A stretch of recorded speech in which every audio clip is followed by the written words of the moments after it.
Good morning, students. Today we are going to start our history chapter number 8, Reforms in Indian Society. Indian society during the 18th century was divided along the gender and caste lines. The condition of women were very pitiable. Women were not allowed to study, they were married off while they were very young. Widow could not remarry. Women do not have right to inherit property. Their social position was very low. They have to dependent on the menfolk, and caste restrictions were very strict. Upper caste people stay away from the lower caste people. To fight these social evils, enlightened Indians formed reform associations in different parts of the country.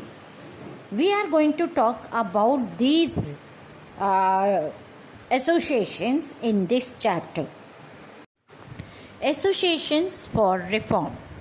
But at that time, a trend started during the first half of the 19th century to form an associations because the reformers realized that many social evils and superstitions had kept the society backward and prevented Indian from progress. So, some enlightened citizens of that time formed association to work for reforms.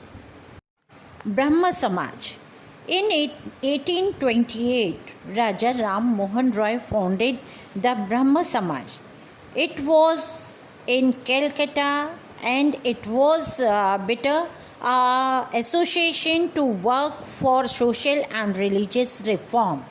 Devendranath Tagore and Keshav Chandra Sen were actively involved in this association. Veda Samaj. It was founded in Madras in 1864 and based on the ideals of Brahma Samaj. The most important leader of this association was Chembeti Sridharalu Naidu. This association attacked the superstitions and the caste system. Pratna Samaj. Mahadev Govind Ranade and Ram Krishna Bhandarkar founded this Pratna Samaj in Bombay in 1867.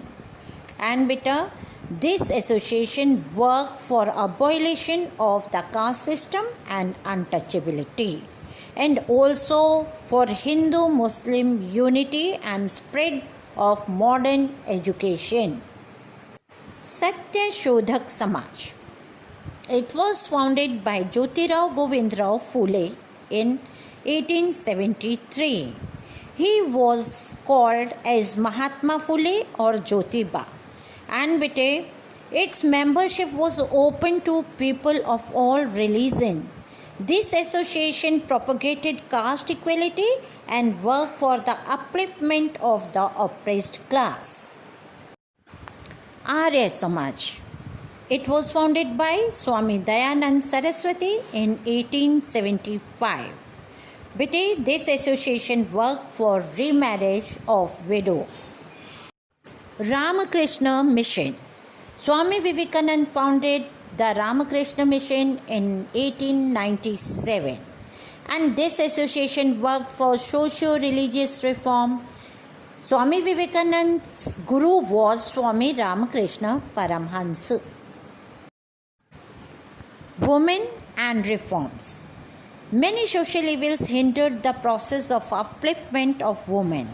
Let us see what were those social evils. The practice of widow burning or sati, the pitiable condition of widows, lack of education among girls, child marriage, female infanticide, polygamy, parda system. So many evils were there at that time in the society. Banning of sati. In this, a widow was burned alive on the funeral pyre of her husband.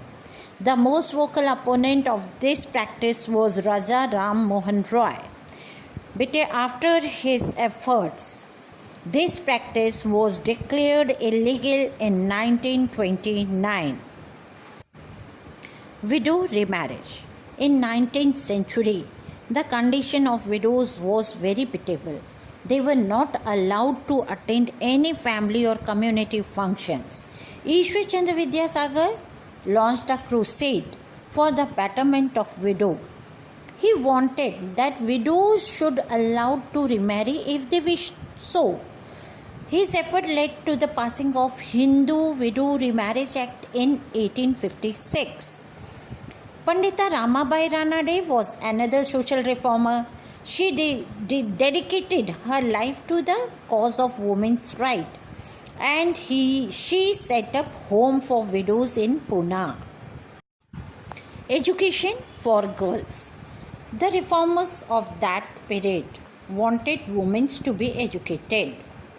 But the biggest advocate of women's education was Mahatma Phule, Savitribai Phule, and Ishwar Chandra Vidyasagar. In 1848, Jyotiba opened many schools for girls belonging to the lower caste. Vidyasagar also started many schools for girls. Not only this, but Kandukari Veer Salingam worked for the education of girls.